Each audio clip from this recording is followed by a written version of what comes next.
Welcome to The Burning of the Midnight Lamp, where we are dissecting music history, album by album, and track by track.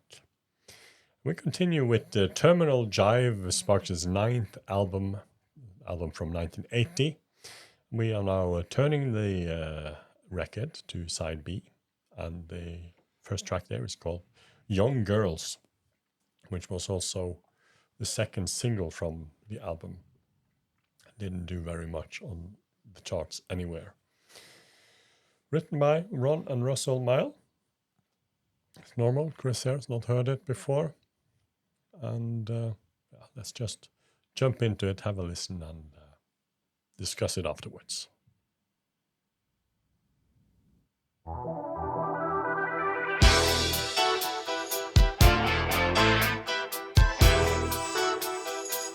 It's definitely the 80s. Yeah.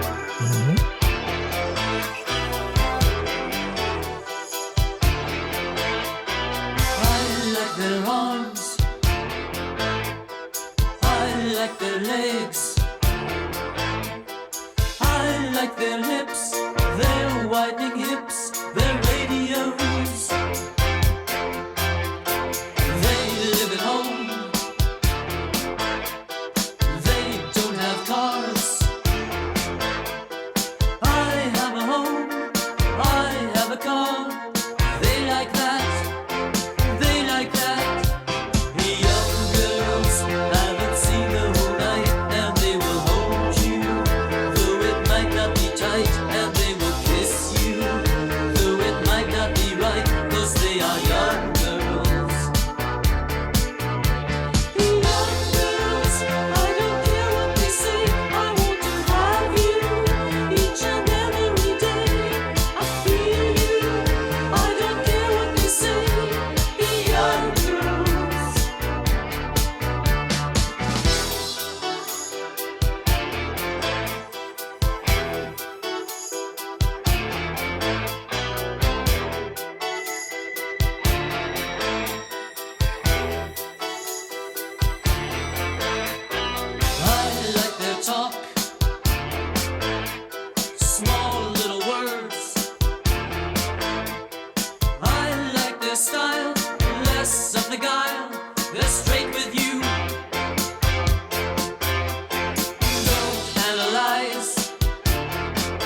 Yes, that was Young Girls.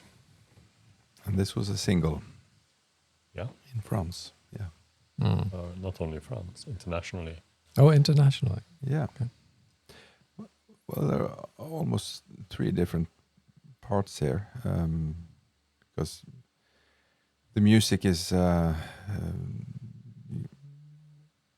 it's interesting. The opening of the music and part of the riff, and it's got this 80s feel that is well. I quite like that. And then you have the chorus, which is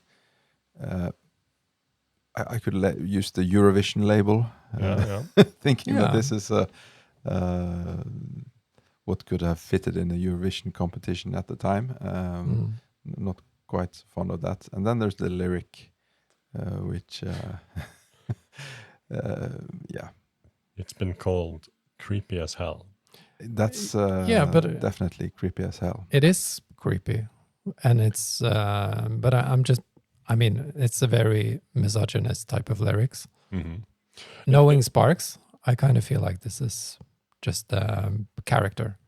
Ironic. So Yeah, yeah, it's been mentioned, I have it here in the comments, that it isn't really about young girls, but about men who fixate on them, you could say, as a way to distract from their own irrelevance and insecurity. yeah, Yeah. and I don't think they would put in the lyrics like "Don't analyze" twice, if that wasn't the point. Yeah, So I think they definitely know what they're doing in Yeah. a way. Yeah.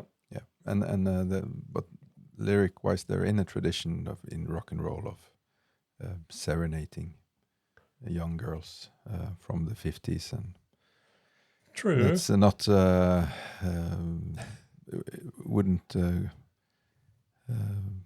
go well today. no, But- absolutely but, not.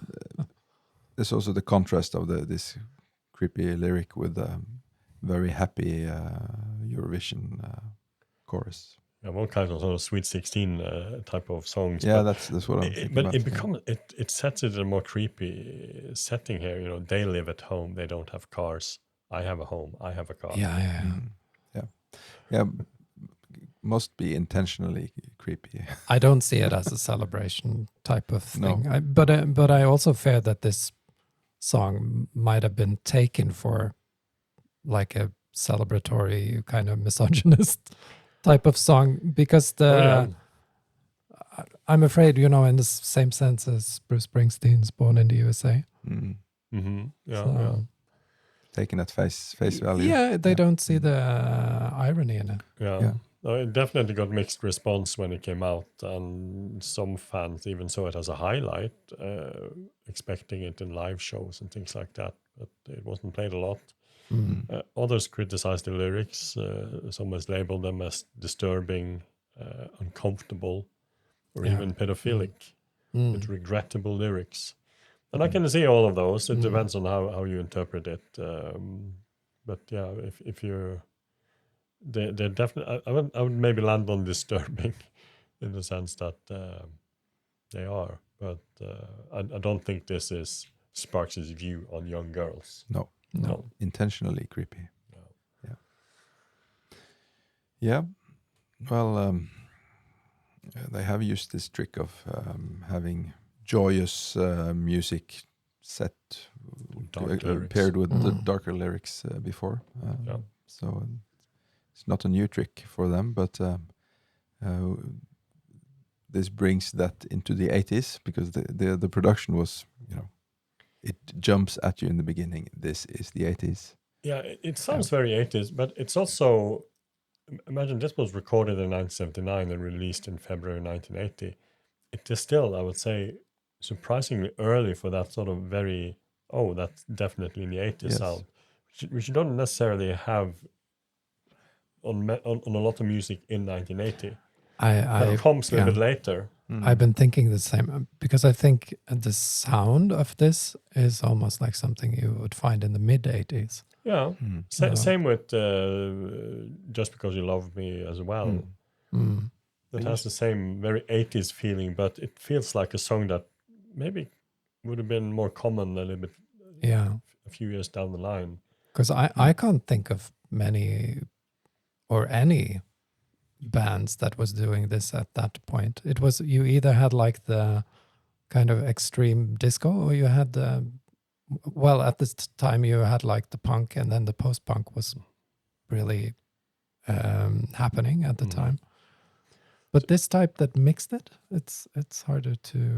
So in a way, you could say they're still kind of ahead of the curve, even though it's not as enjoyable as it was on Number One in Heaven. So, but you're getting close to like bands like Ultravox and Japan that would, but they would have more like an eloquent kind of way of doing that than this. How did this single fare in the charts? It didn't do anything. It was released with Just Because You Love Me, as we mentioned, as the B-side. It's edited down to about a minute shorter than the album version. So it's almost 4 minutes long. It's almost 5 minutes long on the album. There was the French, they got a slightly different B-side, or not slightly, a different B-side, Rock and Roll People in the Disco World. That's a very different B-side. Yeah. And there was a UK 12-inch version, which included, as the A-side, a disco version of Young Girls that is more than 6 minutes long. I haven't found it. I haven't heard it. I think we will just praise ourselves lucky that we haven't heard that. Maybe it's great. You never know. The rest of the content was the common single. So, so there are a couple of different versions of the single.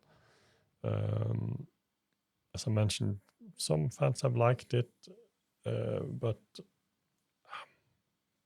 it isn't a bad song. It's a bit creepy lyrics, so it's hard to fully enjoy it because of that, I think. But musically mixed, as Chris said, chorus a little bit bland. Rest of them, They're quite good. It's okay. Yeah. So I've been thinking, would it be better if it had a more interest, like a different lyric? But I don't think it would really lift the song for my sake. No, and there's not, creepy songs can also be hits. Every Breath You Take by the Police is creepy as hell. And still managed to sell many copies. That's true. It was played live a few times in 1981 on their tour then, because it had been a single, and then in 2008 when they played the full album, and that's it. There's a cover of it, actually. A Belgium underground rock band and indie music project called Awaken released it on Party in Lyceum's Toilets. It's not very good. It doesn't sound promising. It sounds fun. Yeah, I mean, I always will cheer for people who choose to cover Sparks. Regardless of what it is. But yeah, not a highlight on the album by far for me, but it's an okay track. Has some interesting parts, music-wise. Yeah. To those of you who are watching us, what do you think of this track? Single material, should it have been a hit? Leave a comment below and let us know about that.